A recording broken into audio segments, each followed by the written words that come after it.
화요일 새벽 기도회를 시작하겠습니다. 찬송가 200장입니다. 찬송가 200장 1절과 4절을 3절을 부르겠습니다. 달고 묘한 그 말씀 생명의 말씀은 귀한 그 말씀 진실로 생명의 말씀이 나의 길과 믿음 밝히 보여주니 아름답고 귀한 말씀 생명샘이로다. 아름답고 귀한 말씀 생명샘이로다. 널리 울리어 퍼지는 생명의 말씀은 마음의 용서와 평안을 골고루 주나니 다만 예수 말씀 듣고 복을 받네. 아름답고 귀한 말씀 생명샘이로다. 아름답고 귀한 말씀 생명샘이로다. 아멘. 하나님 말씀 잠언서 22장 1절부터 6절 말씀까지 봉독합니다. 많은 재물보다 명예를 택할 것이요 은이나 금보다 은총을 더욱 택할 것이니라. 가난한 자와 부한 자가 함께 살거니와 그 모두를 지으신 이는 하나님 여호와시니라. 슬기로운 자는 재앙을 보면 숨어 피하여도 어리석은 자는 지나가다가 해를 받느니라. 겸손과 여호와를 경외함의 보상은 재물과 영광과 생명이니라. 패역한 자의 길에는 가시와 올무가 있거니와 영혼을 지키는 자는 이를 멀리하느니라. 마땅히 행할 길을 아이에게 가르치라. 그리하면 늙어도 그것을 떠나지 아니하리라. 아멘. 할렐루야. 오늘 또 좋은 날 주 안에서 은혜롭고 승리하는 하루가 되길 바랍니다. 시편 127편 3절에 보면 자식들은 여호와의 기업이라고 말씀했습니다. 자녀는 하나님께서 우리 가정에 주신 가장 귀한 기업이라는 말씀이죠. 오늘 본문 잠언서 22장 6절 말씀에 보면 마땅히 행할 길을 아이에게 가르치라 했습니다. 무엇을 가르치라는 것일까요? 마땅히 행할 길이라고 합니다. 또 무엇이 마땅히 행할 길입니까? 먼저는 신앙교육이라고 말할 수 있습니다. 영혼의 중요성을 가르쳐야 하는 것입니다. 우리들이 자녀를 양육함에 있어서 먼저 생각해야 할 것은 자녀의 신앙 문제, 영혼 문제를 소홀히 해서는 안 된다는 것이죠. 우리의 자녀들이 아무리 좋은 환경에서 좋은 교육을 받고 훌륭하게 자라고 건강하다 해도 구원받지 못하면 어린아이라도 영원히 멸망받을 수밖에 없는 것입니다. 사람은 육신을 가졌지만 영적 존재입니다. 영은 하나님과 교제를 통해서 살아갈 수가 있는 것입니다. 똑같은 사람으로 태어났지만 예수님을 마음속에 모시지 아니하면 그 영혼은 죽은 영혼입니다. 어릴 때 예수님을 믿어야 구원을 받고 믿지 않으면 멸망을 받는다는 이 사실을 확실히 성경을 통해서 가르쳐주고 있습니다. 그렇지 않으면 우리 어린아이들의 영혼이 사냥꾼인 마귀에게 미혹되고 또 이단 종교에도 빠지고 무신론에 빠져서 하나님을 대적하는 마귀의 도구로 쓰임받을 수 있다는 것을 기억해야 됩니다. 미국에 라이언 화이트라고 하는 소년이 살았습니다. 13살 때에 혈우병을 앓아서 수술을 받게 되었는데 수술 과정에서 수혈이 잘못되어서 후천성 면역 결핍증, 즉 에이즈에 걸리고 말았습니다. 병원 잘못으로 인해서 화이트는 속수무책으로 그대로 죽음을 기다리고 있어야 했습니다. 그러나 이 소년 화이트는 자신이 죽는다는 것을 알면서도 아무에게도 원망하지 않았습니다. 부모도 형제도 가정도 특별히 자기를 수술했던 잘못된 의사들까지도 원망하지 않았습니다. 항상 밝은 웃음을 보였고 모두에게 친절하게 대했습니다. 오히려 염려하는 부모를 위로하면서 날마다 밝게 지냈습니다. 이러한 사실이 방송 매체를 통해서 전국에 전해지게 되었는데 많은 사람들이 감동을 받고 많은 사람들이 이 어린아이를 위해서 기도하게 되었습니다. 유명 인사들이 앞을 다투어서 이 어린아이를 찾아서 방문했습니다. 그 당시에 레이건 대통령도 친히 이 어린 소녀를 찾아 방문했고 또 그 당시에 유명한 팝 가수인 마이클 잭슨도 이 어린 소녀를 방문해서 위로했습니다. 그러나 화이트는 결국 5년을 더 살다가 18살에 죽게 되었습니다. 이 소년이 마지막으로 아버지와 나눈 대화가 기독교 잡지에 실려서 더욱더 많은 사람들의 마음을 감동시켰습니다. 아버지는 죽어가는 아들에게 말했습니다. 화이트, 미안하다. 나는 아무것도 내게 해줄 것이 없구나.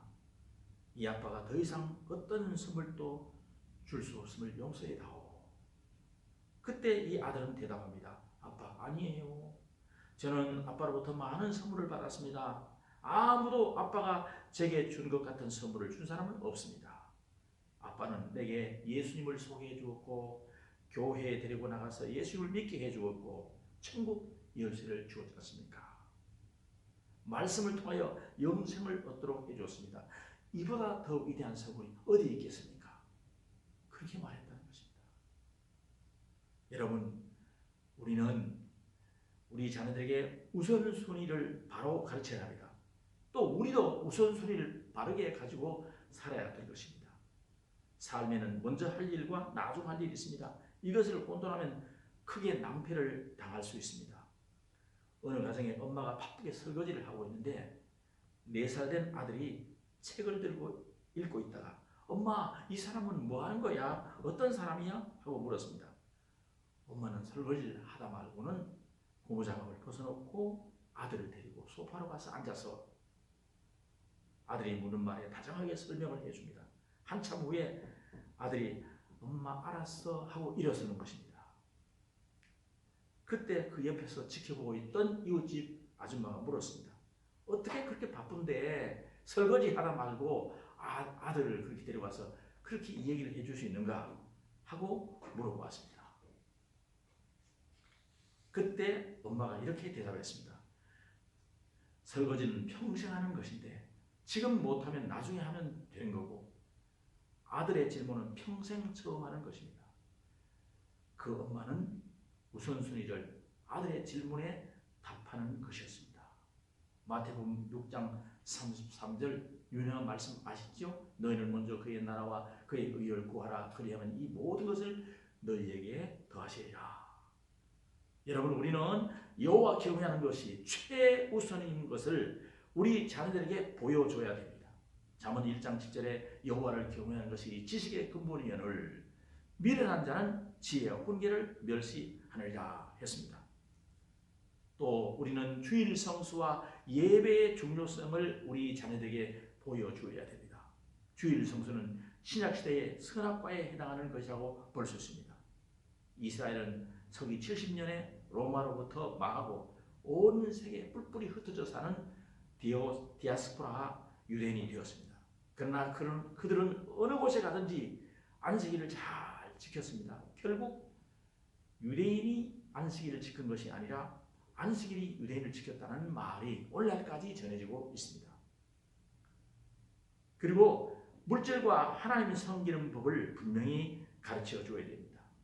여러분도 잘 아시는 미국의 세계적인 부호 록펠러는 6살 때부터 어머니에게 용돈을 받아서 11조를 드린 후에 92세가 되어서 죽을 때까지 11조를 한 번도 걸은 일이 없다고 말했습니다. 하나님께서 그에게 복을 주셔서 미국 최대의 부자, 세계적인 부자가 되게 해주신 것입니다. 우리나라에도 이와 같은 분이 있어요. 럭키 치약 사장님도 하나님 앞에 11조 드리다가 너무너무 감사해서 10분의 9조까지 드린 적이 있다고 합니다. 또 우리는 자녀들에게 하나님의 말씀, 성경을 통하여 꿈과 비전을 심어 주어야 합니다. 우리 교회의 젊은 엄마들, 어린아이들 키우고 있는 엄마들을 잘 기억해야 됩니다. 유대인들의 가정에는 쉐마라는 아주 작은 가족 상자가 있습니다. 유대인 부모들은 자녀에게 매일 그것을 묵상하도록 하나님을 섬길 수 있도록 하나님 말씀을 기억할 수 있도록 가르치고 있는 것입니다. 성경에는 우리의 비전이 담겨 있습니다. 자녀들에게 꿈과 비전을 심어줄 수 있어야 됩니다. 그리고 우리는 자녀들에게 기도의 중요성을 가르쳐야 합니다. 그러니까 부모들이 먼저 기도해야 됩니다. 언제나 우리는 자녀들에게 기도하는 아빠, 엄마라는 것을 보여줘야 됩니다. 기도는 하나님과 사람 사이에 교통하는 길입니다. 기도는 하나님께서 우리에게 모든 문제를 해결해 주시는 통로가 되는 것입니다. 여러분, 우리 자녀들이 이 두려운 세상을, 이 무시무시한 세상을 어떻게 이길 수 있겠습니까? 부모님들이 기도해주고 그들에게 기도의 길을 가르쳐 줘야 되는 것입니다. 기도를 통해서 하나님의 능력을 받고 이 어려운 세상을 헤쳐나갈 수 있어야 되는 것입니다. 마지막으로 더불어 사는 공동체 의식을 가르쳐야 됩니다. 우리 사회는 점점 더 이기적이고 자기중심적인 사회로 치닫고 있습니다. 이런 말이 있습니다. 자녀는 말로 키우는 것이 아니라 생활로 키운다고 합니다. 자녀는 귀로 배우는 것이 아니라 눈으로 배운다는 것이죠. 모든 가치관과 기준이 부모로부터 그대로 물려받는다는 것입니다. 은혜와 감사의 신앙 태도를 부모가 가지면 자식이 그대로 본을 받게 됩니다. 일본에서 일본 부모들이 자녀들에게 가장 많이 하는 말이 있는데, 남에게 폐 끼치는 일 하지 않도록 하라. 그걸 제일 많이 한다는 거예요. 그래서 일본은 예의 바른 나라가 되었다는 것입니다. 미국의 부모는요, 남과 나누어 가지라, 나누는 이야기를 많이 했다는 것입니다. 그래서 미국인들 몸에는 마음에는 자원봉사 정신이 여기저기 다 숨겨져 있는 것입니다. 한국의 부모들은 무슨 말을 자녀들에게 무슨 말을 가장 많이 할까요? 단연 공부해라 하는 것입니다. 그리고 뭐든지 빨리빨리 하라는 것입니다. 그래서 우리나라 사람들은 일하는 것 보면 무엇인지 후딱 해치우는 것이 아주 잘한 일처럼 생각합니다. 그래서 잘 했느냐, 잘못했느냐 이런 거 별로 상관하지 않는 것이 우리의 습관처럼 되어 있습니다. 여러분, 우리의 세계적인 가문을 한번 비교해 볼까요? 미국의 케네디가는 완전히 실패하는 가문이 되었습니다. 케네디가의 가문 몰락이 또 비극이 어디서 왔을까요? 1960년대 케네디 대통령은 미국 교육에 치명적 실수를 했다는 것입니다. 공립학교에서 기도와 성경 공부하는 것을 법으로 금지한 것입니다. 잘못된 것이죠. 그런가 하면 성공한 언더우드 가문을 볼까요? 언더우드는 우리가 잘 아는 대로 우리 한국 최초의 선교사입니다. 그 후손들은 지금도 생명 살리는 일들을 하고 그 일을 계속하고 있습니다. 언더우드 목사님은 연희전문학교, 세문안교회, 대한기독교서회, 그리스도 신문 창간, 또 첫 고아원 설립, 기독청년회 설립, 한영사전과 한국 문법 등을 출간해서 전도와 교육, 문서 선교에 일생을 바치는 분입니다.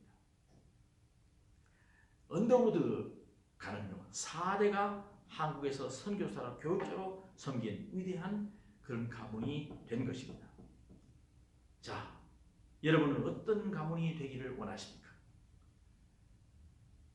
갈라디아서에 보면 사람이 무엇으로 심든지 그대로 거두리라 했습니다. 선조가 잘 심으면 후손이 좋은 열매를 거두는 겁니다. 사랑하는 성도 여러분, 시편 127편 3절에 보라, 자식들을 여호와의 기업이요 태에 열면 그의 상급이로다. 마땅히 행할 길을 아이에게 가르치라. 했습니다. 여러분, 이렇게 신앙교육이 잘된 신앙으로 습관화되고 신앙이 우리의 환경이 되는 그런 가정이 되어서 축복받는 가문이 되어지기를 주님의 이름으로 축원합니다. 기도하겠습니다. 하나님 아버지, 이 어려운 때에 우리의 가정을 지켜주시고 우리 엄마 아빠들에게 은총을 내려주옵소서. 주님 축복해 주옵소서. 우리 아빠 엄마들이 먼저 신앙의 아빠 엄마가 되게 하옵소서. 자녀들에게 신앙을 교육하고 보여주고 기도하는 부모가 되게 하여 주시기를 간절히 원합니다. 하나님 아버지, 자녀들에게 마땅히 가르칠 것을 가르칠 수 있도록 도와주옵소서. 하나님, 우리 모든 평강의 가족들이 신앙으로 잘 훈련된 믿음의 가정들이 다 되게 하여 주시고, 특별히 다음 세대 우리 자녀들이 믿음으로 훌륭한 하나님의 자녀들로 자랄 수 있도록 축복해 주시옵소서. 하나님, 오늘도 우리 평강 가족들을 사랑하시고 지켜주시고 인도하여 주시고 말씀에서 기도해서 떠나지 않게 하시고 성령의 인도하심을 따라 살아가는 하루가 되게 하여 주옵소서. 예수님의 이름으로 기도하옵나이다. 아멘. 오늘도 승리하는 하루가 되기를 바랍니다. 계속해서 각자 개인 기도 하시기 바랍니다.